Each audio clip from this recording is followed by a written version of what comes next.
नमस्कार दोस्तों, हमारे यूट्यूब चैनल में आपका स्वागत है। जैसा कि आप लोग जानते हैं कि हम इस चैनल के माध्यम से आपको डेली का डेली करंट अफेयर्स के क्वेश्चंस प्रोवाइड करेंगे। दोस्तों, आज 6 जुलाई के कुछ प्रमुख प्रश्न इस प्रकार हैं। निम्नलिखित में से किस भारतीय अमेरिकी को 2020 ग्रेट इमिग्रेंट्स पुरस्कार से सम्मानित किया गया है? ऑप्शन ए है राज चेट्टी, ऑप्शन बी है सिद्धार्थ मुखर्जी, ऑप्शन सी है ए और बी दोनों, ऑप्शन डी है उपरोक्त में से कोई नहीं। तो इसका सही जवाब होगा ऑप्शन सी, ए और बी दोनों। राज चेट्टी और सिद्धार्थ मुखर्जी को एक साथ ग्रेट इमिग्रेंट पुरस्कार से सम्मानित किया गया है। अब नेक्स्ट क्वेश्चन की तरफ हम बढ़ते हैं। अगला क्वेश्चन है, कौन सी कार कंपनी सबसे मूल्यवान कार कंपनी बन गई है? ऑप्शन ए है टेस्ला, ऑप्शन बी है Toyota Motor Corp, option C है जनरल मोटर्स, ऑप्शन डी है होंडा मोटर कंपनी। तो इसका सही जवाब होगा option A Tesla. Elon Musk की इलेक्ट्रिक कार निर्माता टेस्ला एक रिकॉर्ड उच्च स्टॉक के बाद दुनिया की सबसे मूल्यवान कार कंपनी बन गई है और ऐसा करते हुए वह जापानी टोयोटा से आगे निकल गई है। अपनी इतिहास में लाभदायक वर्ष के बावजूद कंपनी की कीमत अधिक है। टेस्ला के शेयर 1 जुलाई 2020 को $1134 के रिकॉर्ड उच्च स्तर पर पहुंच गए हैं, जिसने इसे $209.47 बिलियन के बाजार मूल्य के लायक बना दिया है, जो टोयोटा के मौजूदा स्टॉक मूल्य से 4 बिलियन अधिक है। बिक्री के मामले में टोयोटा अभी भी एक बड़ा व्यवसाय है। अब अगले क्वेश्चन की तरफ बढ़ते हैं। अगला क्वेश्चन है, पाकिस्तान सेना की पहली महिला लेफ्टिनेंट जनरल के रूप में किसे नियुक्त किया गया है? ऑप्शन ए है बेगम रहाना, ऑप्शन बी है शाहिदा बादशाह, ऑप्शन सी है शाहिदा मलिक, ऑप्शन डी है निगार जौहर। तो इसका सही जवाब होगा ऑप्शन डी निगार जौहर। जी हाँ, निगार जौहर पाकिस्तान की सेना द्वारा लेफ्टिनेंट जनरल के रूप में नियुक्त होने वाली पहली महिला अधिकारी हैं। वह पाकिस्तानी सेना की पहली महिला सर्जन जनरल भी हैं। निगार जौहर शाहिदा मलिक और शाहिदा बादशाह के बाद तीसरी महिला मेजर जनरल थीं। उन्होंने 1985 में रावलपिंडी में आर्मी मेडिकल कॉलेज से स्नातक किया और सेना की मेडिकल कोर में शामिल हो गईं। अब अगले क्वेश्चन की तरफ हम आगे बढ़ते हैं।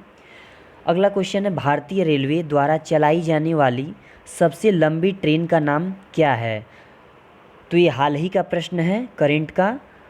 यहाँ आप लोगों ने इसके बारे में यह हाल ही में खबरों में भी रहा है कि भारतीय रेलवे ने सबसे लंबी ट्रेन कौन सी चलाई है।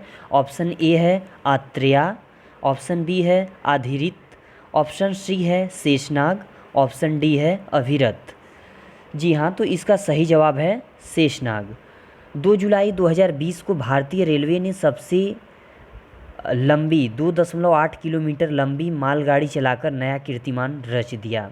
भारतीय रेल के इतिहास में अब तक की सबसे लंबी इस मालगाड़ी को शेषनाग नाम दिया गया है।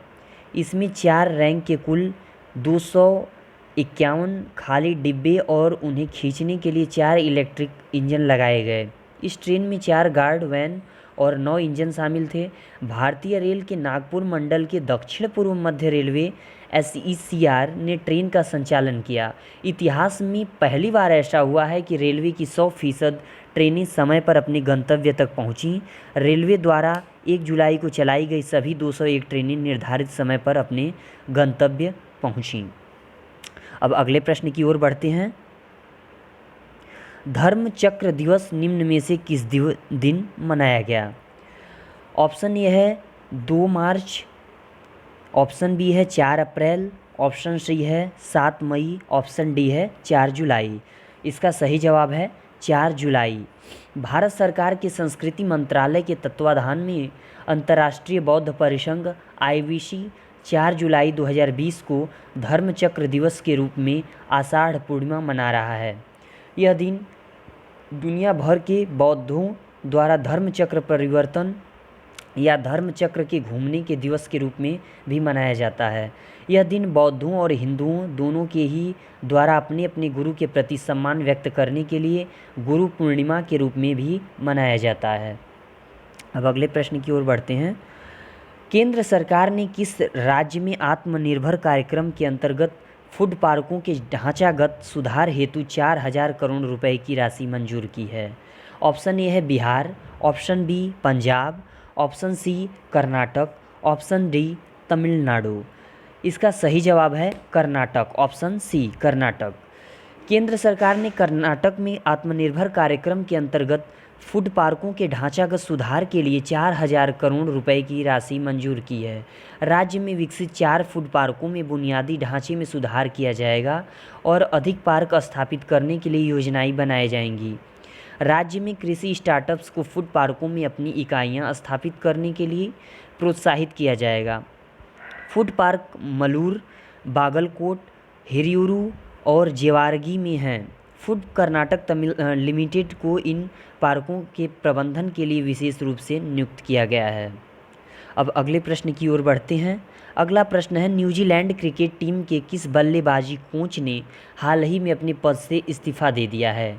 ऑप्शन ए है Jeet Raval, option B Lockie Ferguson, option C Ross Taylor, option D Peter Fulton.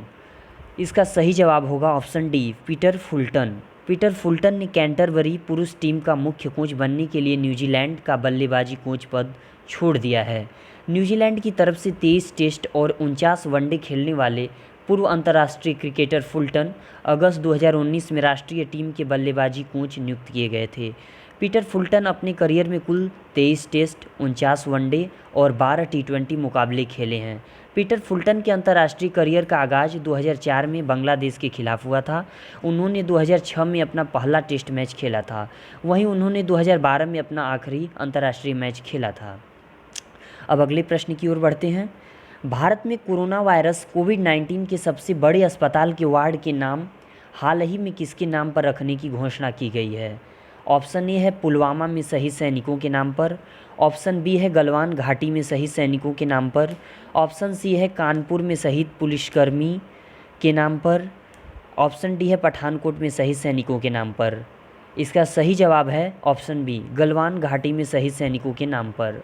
DRDO ने दिल्ली में बन रहे देश के सबसे बड़े कोविड अस्पताल में गलवान शहीदों के नाम पर विभिन्न वार्डों का नामकरण करने का फैसला लिया है।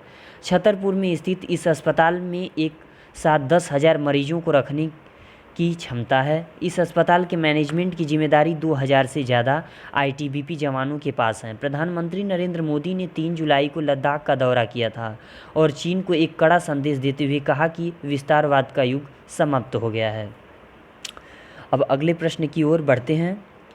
किस राज्य सरकार ने हाल ही में एक मेगा वृक्षारोपण अभियान पौधे लगाओ पर्यावरण बचाओ को लॉन्च करने का निर्णय लिया है? ऑप्शन ए है दिल्ली, ऑप्शन बी है बिहार, ऑप्शन सी है कर्नाटक, ऑप्शन डी है झारखंड। इसका सही जवाब है ऑप्शन ए दिल्ली। अगले प्रश्न की ओर बढ़ते हैं। निम्न में से किस अफ्रीकी देश में पिछले 2 महीने में 350 से अधिक हाथियों की रहस्यमय तरीके से मौत हो गई है? ऑप्शन ए है सूडान, ऑप्शन बी है बोत्सवाना, ऑप्शन सी है कांगो, ऑप्शन डी है रवांडा। इसका सही जवाब है ऑप्शन बी बोत्सवाना। हाल ही में अफ्रीका महाद्वीप में बोत्सवाना की प्रसिद्ध ओकावांगो डेल्टाई क्षेत्र ओकावांगो डेल्टा रीजन में सैकड़ों हाथियों की रहस्यमय तरीके से मौत हो गई। अफ्रीकी महाद्वीप के दक्षिणी में स्थित बोत्सवाना एक भू आबद्ध देश है। बोत्सवाना दुनिया की सबसे बड़ी हाथी आबादी वाला देश है। वर्ष 2014 में ओकावांगो डेल्टा को आधिकारिक तौर पर यूनेस्को की विश्व धरोहर सूची में शामिल किया गया था। दोस्तों, मुझे आशा ही नहीं विश्वास है कि आप लोगों को यह वीडियो पसंद आया होगा। आप लोग इसे ज़्यादा से ज़्यादा लाइक करें, शेयर करें, सब्सक्राइब करें। धन्यवाद।